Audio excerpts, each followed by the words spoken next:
I'm Dominic Walker, JMW's Inside Man. My guest is Jessica Stanway. Jessica is a solicitor within JMW's Commercial Litigation Department, and Jessica specialises in property litigation. Now, I know, Jessica, that you've acted for leaseholders and also for landlords and managing agents as well. I saw in the press recently that some leaseholders were upset because there was a service charge of more than £400,000. What can leaseholders do if they'd like to challenge a service charge? If we think of what a service charge is, it refers broadly to the amounts that are payable by leaseholders for services, repairs, maintenance, improvements, and insurance that are carried out by the landlord.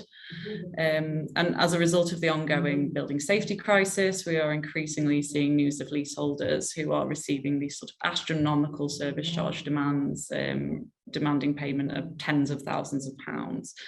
But this isn't new, and disputes over service charges has been a very sort of active area of law for years.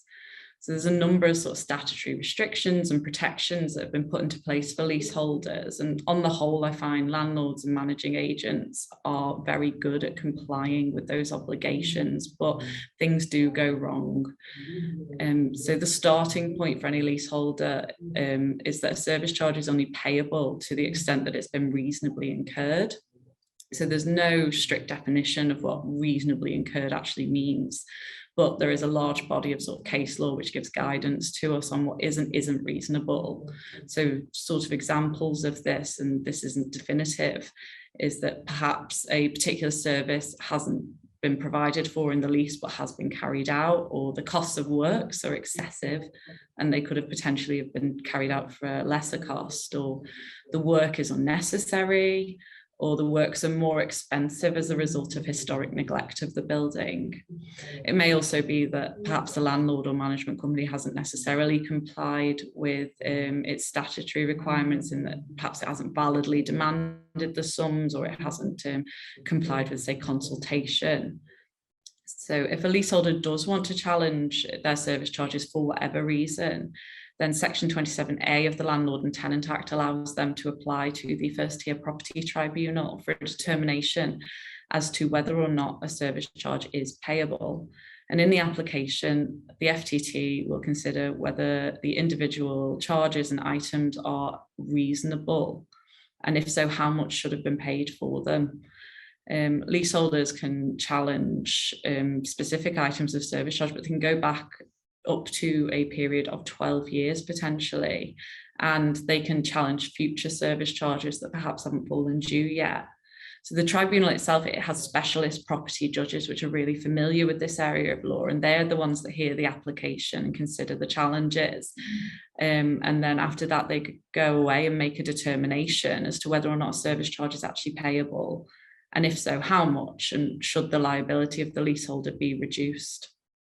And conversely, I guess it's difficult as well for landlords and managing agents to work out what the service charge is going to be.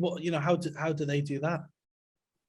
Obviously, it's difficult if you consider that challenges can be raised after the fact, and the service charge liability might be reduced, in which case the landlord or management company would have to personally fund any sort of deficit that's caused as a result.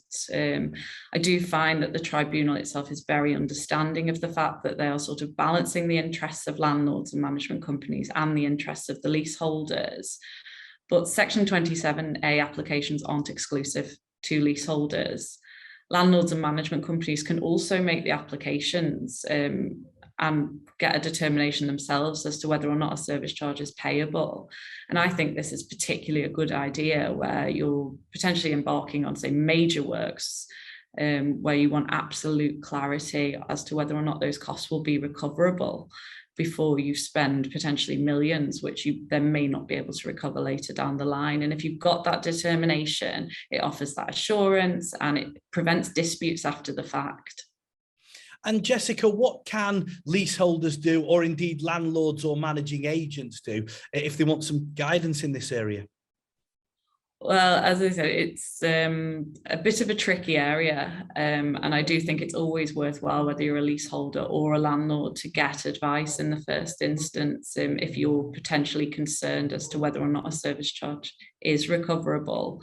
It may be that we can flag items that they weren't even aware they could challenge, or it may be that we can sort of offer an interpretation of the lease to a landlord as to whether or not that cost would be recoverable. Jessica, thank you very much for your insight. And I know you're very experienced in this area. So if you would like to speak to Jessica, you can contact her by emailing insideman@jmw.co.uk or call 0161 82 81 999. I'm Dominic Walker, JMW's Inside Man.